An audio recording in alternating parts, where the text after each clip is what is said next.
sobre esse cenário em São Paulo, tem entrevista a partir de agora aqui no Radar. Nossos analistas participam comigo também. Nós conversamos ao vivo com o Murilo Hidalgo, que é diretor do Instituto Paraná Pesquisas. Oi, Murilo, bem-vindo mais uma vez aqui ao SBT News. Obrigada por conversar com a gente nessa sexta-feira. A pesquisa, Murilo, foi feita antes, imagino que pegou uma parte do dia de ontem, da quinta-feira, mas não é capaz de captar o humor do eleitor depois da operação de ontem, que aproxima o escândalo master do governo pela figura central de Jacques Wagner. De alguma forma, isso pode impactar o cenário em São Paulo? Vocês acreditam para as próximas pesquisas? Queria que você falasse também, tratasse sobre essa diferença, em relação entre Fernando Haddad e Tarcísio de Freitas, que seguiu a tendência nos últimos meses, se a gente faz a comparação com os últimos levantamentos da Paraná. Bom dia para o senhor. Bom dia, é uma satisfação falar com os amigos. A pesquisa captou muito pouco do impacto ontem da denúncia do Master sobre o líder do governo, Jacques Wagner. Vamos ver para a próxima. Mas não tenho dúvida que essa pequena queda na margem de erro do Tarcísio, são dois motivos para nós muito claros. Primeiro, o Haddad deixa de ser ministro e passa a morar em São Paulo, volta a residir mais tempo em São Paulo. Isso faz com que ele tenha mais exposição midiática, que ele esteja mais por aqui. E segundo, não tem como negar um pouco a influência da queda do Flávio Bolsonaro na ligação que ele tem com o Tarcísio. Agora vamos ver com esse impacto de Jacques Wagner nas próximas pesquisas, se isso trará algum prejuízo a Lula e ao Haddad. Isso a gente vai ver nas próximas pesquisas. Agora, o que mais nos chama a atenção ainda, Alberto, é que o Tarcísio, em relação ao segundo turno, certo? Por que eu vou falar em segundo turno? Porque pela realidade de hoje, dificilmente nós teremos segundo turno na cidade de São Paulo. Dificilmente. Porque os dois candidatos que estão sendo colocados nas pesquisas, tanto Paulo Serra quanto Kim Kataguiri, ao nosso ver, se dizem pré-candidatos, mas dificilmente manterão suas candidaturas. Eu não acredito na candidatura dos dois. Então, a gente acredita hoje que tanto Haddad quanto Tarcísio vão vencer as eleições no primeiro turno, uma eleição muito difícil de termos segundo turno. E se a gente fizer um comparativo com o segundo turno da eleição passada, como terminou, o Tarcísio estaria 2, 3 pontos a mais do que ele fez no final do segundo turno e o Haddad 1, 2, 3 pontos a menos do que ele fez no segundo turno da eleição passada.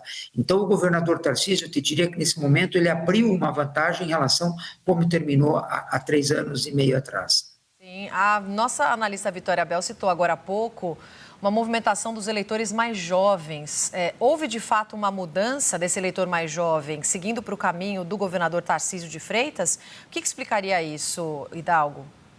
Olha, tanto o Lula quanto o Haddad, quanto o PT, ele perdeu um pouco de voto nessa faixa etária, certo? Mas ainda são os fortes deles, de 16 a 24, e as pessoas com mais de 60 anos de idade.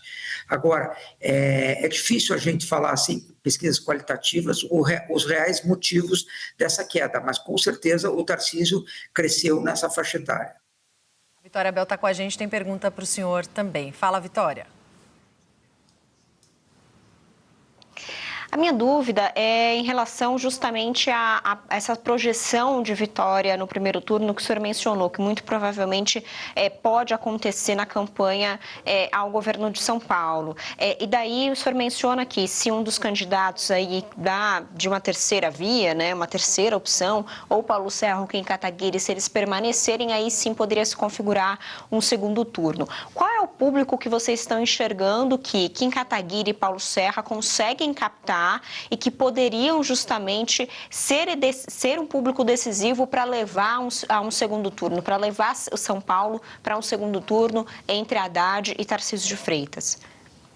Olha, o Kim Kataguiri, ele tem mais votos dos mais jovens, e o Paulo Serra, ele faz os votos dele praticamente, a grande maioria, na região do ABC paulista, certo? Então, eu acho que com essa saída, certo, do Paulo Serra, os votos deles migram muito iguais, Tarcísio e Haddad, por causa do ABC, já o Kim Kataguiri nesses votos mais jovens, certo?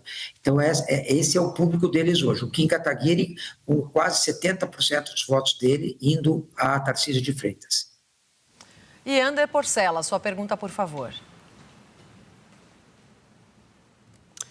Murilo, falando um pouco da rejeição dos candidatos, o ex-ministro Fernando Haddad lidera esse percentual de rejeição. Ele tem 42,5% e o Tarcísio aparece ali com 29,1%. É uma diferença bastante grande, porque se a gente for olhar para a eleição presidencial, para o cenário nacional, as rejeições de Flávio e de Lula são muito parecidas. Então fica ali um cenário mais incerto. Já Haddad tem uma rejeição bem maior que a de Tarcísio. Isso coloca um teto ali para o Haddad que é difícil de superar? Com certeza. Eu vejo que o grande problema do Haddad hoje na eleição é baixar a rejeição, porque com esse índice de rejeição, dificilmente ele chegará na frente do Tarcísio. Então, além de crescer eleitoralmente, ele precisa começar um trabalho de baixar a sua rejeição, certo? Como ele é um candidato conhecido, não é uma tarefa fácil para ele nesse momento. Murilo Hidalgo, diretor da Paraná Pesquisas, conversando com a gente sobre o levantamento divulgado hoje, que mostra o retrato aí do eleitor para o governo de São Paulo. Tem dados para o Senado também, que a gente vai comentar ao longo aqui do Radar. Murilo, obrigada, viu? Um ótimo trabalho para vocês. Até uma próxima oportunidade. Eu que agradeço a oportunidade, sempre à disposição, e um bom final de semana a todos.